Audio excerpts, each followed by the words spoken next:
Hey, out there in YouTube land, this is one of them videos I told you about last night that we're making lead balls. This is how it's done back in the good old days, back when the Civil War was going on. They made their own balls back then, of course, to kill and everything. But you see our little pot right here. Me and Earthman's doing this. This is old Earthman right here, if everybody didn't know who he was. And we're making this video right here about pouring lead and making lead balls and everything. Did you say this was a 50 caliber, yeah, Earthman? We're going to pour 50 caliber balls today, and one of the things I wanted to demonstrate was, first of all, if they were just going out for a small skirmish or a small hunt or something like that, they'd take a small fire kit with them. If it was a longer trip, they'd carry a big one. And this is kind of an example right here. You might want to zoom in on this, Steve. This is your smaller fire kit here. You'd maybe have several strikers with you and plenty of char cloth, and then on your bigger one, your strikers and your flint and a lot more char cloth. You either carried in larger quantities to start your fires with. You'd had a fire bundle like this right here to start with, lay your patch in there and strike it, get your fire going. And they'd have used anything they could, old corn stalks, dead grass. Bird nests were ideal when you could find them in the fall after the birds was done with them. But things like that were high dollar commodity, really. They would collect bird nests, and they'd even trade bird nests for certain fires. And then of course you had to have your lead, and they had a lead mold was similar to something like this right here.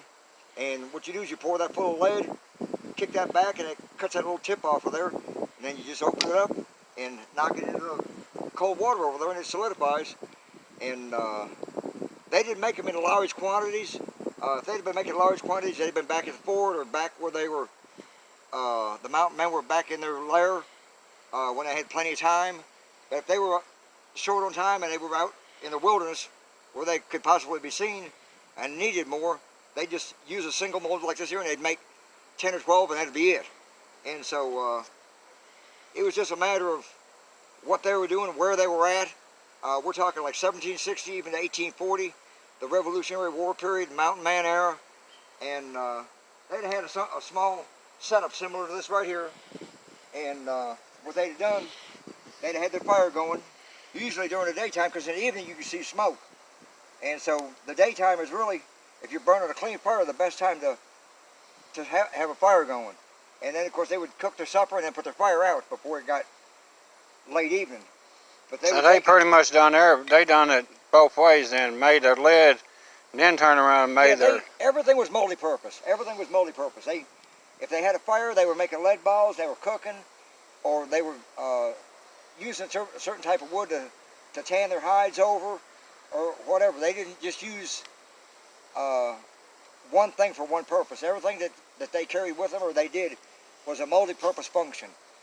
Because time and everything was of the essence. Camouflage was of the essence. Remember, there were different types of Indians all around. They would have gladly come in and took what they had, you know, including their scalp. They'd have lifted their hair in a heartbeat for what they had. And so they had to be ready to pick up and go at a minute's notice too. And their setup, their rig that they had wouldn't have been something they could replace easily, other than at rendezvous or they run into somebody who was trading whatever. And so they were kind of in a hurry to do this stuff. So they'd get a scoop of this lead, they pour it in here, into that mold, knock that open, to knock that off, open that up, down it goes. Close it back up. I hope y'all can see it out there. You see them lead balls down in there? We'll get them out of there in a minute. But you can make quite a few in a very short period of time, and you want to make sure you keep all the skulls off the top of your kit that you can. And but you can make them in a very short time. One person might be cooking, the other one making lead balls, and you didn't hardly ever go out anywhere by yourself. Sometimes you'll pour a bad one. That was a bad one right there. I didn't get it quite full enough, but Hey, out there in YouTube land, I'm sorry about that. It cut off on me. I'm going to have to try to edit everything back together. I don't know if I could do it or not, but I hope this video don't end up being all screwed up and everything. But Earthman was talking about them, it had a bad ball, and so he ended up pouring some more and everything. This video, that last one should have lasted longer than what it did, but it didn't, and I don't know what happened to it. But I'm going to walk over here and show you some of these. Where's some balls at there, Earthman? Right here, right I've got there. them on this cloth right here. There's 8 of them right here. I poured in less than 30 seconds, and those are 50 caliber round balls right there. They're pretty heavy. They're a little less than a ½ inch diameter. They're a .497, which is 3 thousandths less than a ½ inch, and that leaves room for your patch in your barrel when you're putting it down in the gun. But this is a setup they'd have pretty much carried. They'd have had a small ladle of some kind.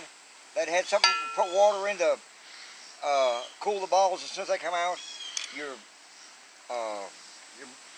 ball mold right here.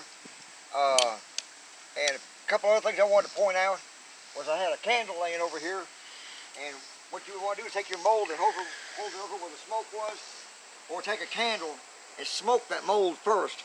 That way that smoke up in there, the label won't stick in the mold as bad.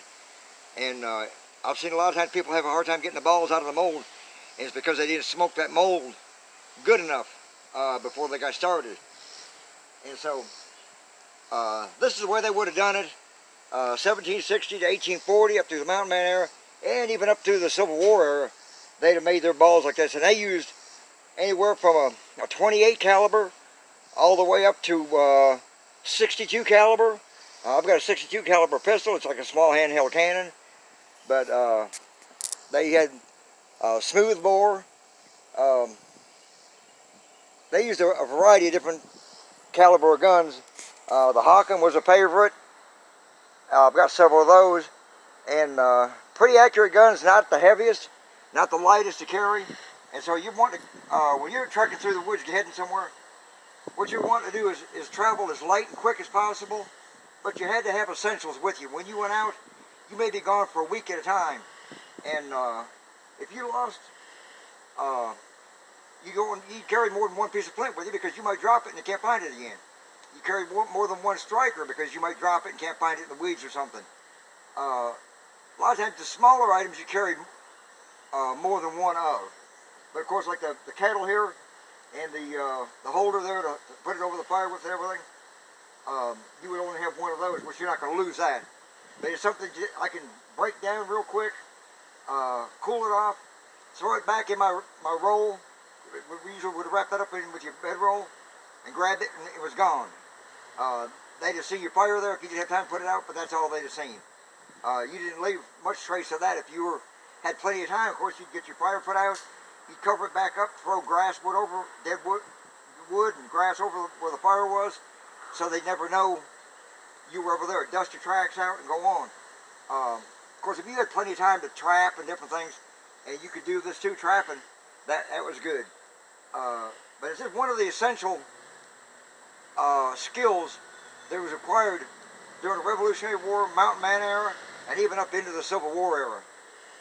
It's an essential skill that we use today, trying to pass it on to these younger people if they'll watch it and learn, because it's my firm belief that they're going to need to do it again. One EMP strike, people, one EMP strike puts us back to a pre-industrial era. This is what it's all about. Doing everything self-sufficient. Because the Bible said, how does it state it? In the last days they'll beat their swords into plowshares and their spears into pruning hooks. Why would you have to do that if there was electricity? You're not going to have electricity. We're going back to a pre-industrial era. The Bible also says to seek out the old ways and the old paths and walk there if there is a good way. In other words, the profitable way, the way to survive. And so if we read that and look at it, what we know today, it's really starting to come full circle and make a lot of sense.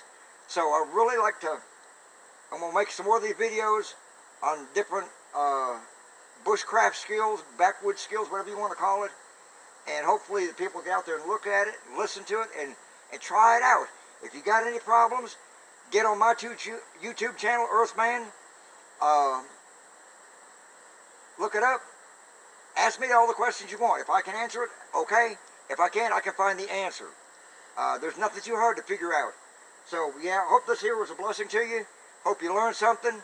And most of all, have a blessed day. Be the Earthman. We're out of here. All right. Take care. Peace out. Later. Bye.